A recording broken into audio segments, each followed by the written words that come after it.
हर महादेव। मैं पंडित विपिन कुमार आदिदेव ज्योतिष केंद्र से आपसे बात कर रहा हूँ। आप सभी का स्वागत है हमारे YouTube चैनल पर। यहाँ मिलती है आपको धार्मिक, ज्योतिष और पंचांग से जुड़ी सटीक जानकारी।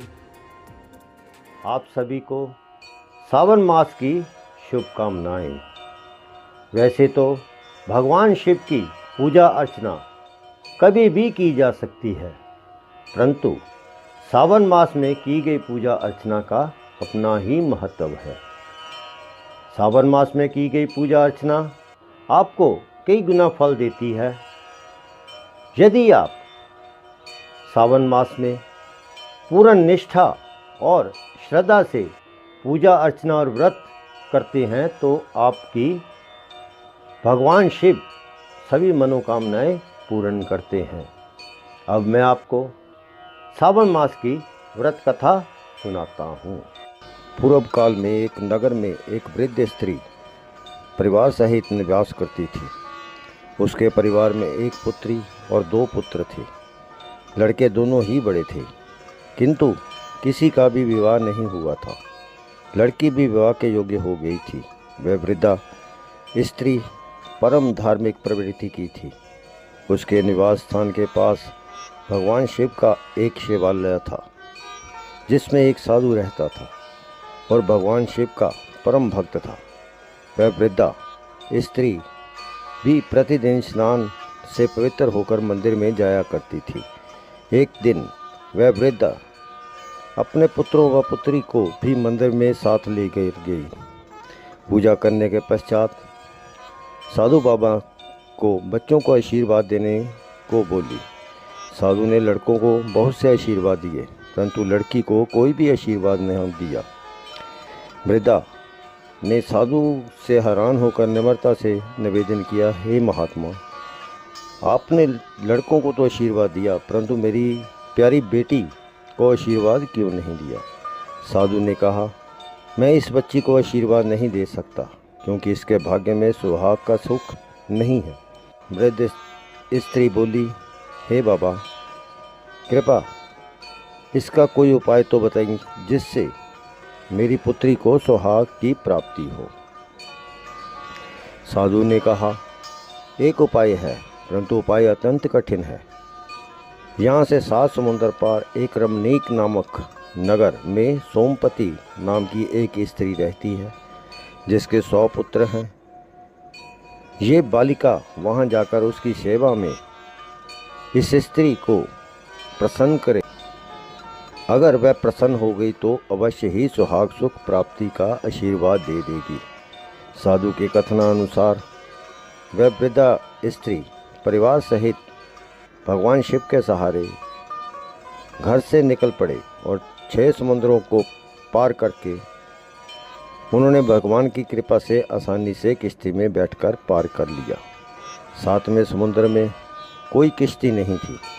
वे सभी भगवान शिव से समुद्र पार कराने हेतु प्रार्थना करने लगे। भगवान शंकर की कृपा से उन्हें वहाँ पर एक पेड़ दिखाई दिया। पेड़ के ऊपर एक हंस बैठा था। हंस ने उनसे कहा, मैं इस पेड़ के पत्तों से आप लोगों को एक बेड़ी बना देता हूँ, उस पर बैठकर आप सभी समुद्र पार कर लें। भगवान शिव की कृपा से उस हंस ने पत्तों से बेड़ी बनाया और उस पर सवार होकर वृद्धा परिवार सहित 7वें समुद्र को भी पार कर गई। थोड़ी दूर चलने पर वे रमनीक नगर पहुँचे। वहाँ पर उन्होंने सोमपति को देखा और उसके 100 पुत्र व बहुओं को भी देखा। उसने बहू बेटे सभी अलग अलग रहते थे। वे सभी सोमपति के घर के पास छुपकर रहने लगे। रोज प्रातः काल स्नान करने हेतु सोमपति नदी के तट पर जाया करती थी। जैसे ही सोमपति स्नान के लिए निकलती थी तो वह लड़की हर रोज़ चुपचाप उसके पीछे घर में जाती, घर का झाड़ू, चौका, बर्तन आदि साफ करके वापस आ जाती। स्नान करके जब भक्तिन सोमपति घर आती तो घर की सफाई देखकर हैरान हो जाती और सोचती कि ऐसा कौन कर सकता है। ऐसे ही महीने बीत गए। एक दिन किसी कारणवश सोमपति की नींद देर से खुली, परंतु वह लड़की अपने नियमानुसार उसके घर की साफ सफाई के लिए वहां पहुंची और नित्य का कार्य करने लगी। सोमपति ने इस लड़की को देखकर पूछा, बेटी तुम कौन हो? यहाँ पर किस लिए आई हो? तुम्हें क्या चाहिए? सोमपति के वचनों को सुनकर लड़की ने उसके चरणों में गिर पड़ी। सोमपति ने अर्धनिद्रा अवस्था में ही उसे आशीर्वाद दे दिया, बेटी दूधवती, पुत्रवती और सौभाग्यवती हो गई। आशीर्वाद प्राप्त कर लड़की ने जब सिर को उठाया तो सोमपति ने देखा कि उसके भाग्य में तो सौभाग्य ही नहीं है, परंतु मैंने उसे पुत्रवती होने का आशीर्वाद दे दिया है, ये कैसे होगा? भक्तिन सोमपति अभी सोच ही रही थी कि लड़की की माँ व भाई भी सभी वहाँ पर आ गए। सभी सोमपति से प्रार्थना करने लगी, हे माँ, अब आप ही इसकी माँ है और आप ही इसको इसकी खुशियाँ दे सकती हैं। भक्तिन सोमपति ने कहा, ठीक है, मगर इस श्रावण मास में आने वाले सभी सोमवारों को भगवान शिव की पूजा व व्रत करे और सभी कामना इसकी पूर्ण हो जाएगी। आप लोग भी इसके लिए श्रावण मास से प्रथम सोमवार से लड़का ढूंढना शुरू कर दें, दूसरे सोमवार को सगाई कर दें, तीसरे सोमवार को साहे चिट्ठी भेजें और चौथे सोमवार को बारात मंगवा लें। जैसे ही लड़का लगन मंडप पर बैठेगा उसी समय वह मृत्यु तुल्य अवस्था में आ जाएगा। सभी रोने लगेंगे, परंतु आप लोग घबराना नहीं, हमें याद कर लेना, सब ठीक हो जाएगा। सभी सोमपति माँ के आशीर्वाद प्राप्त कर घर वापस आ गए।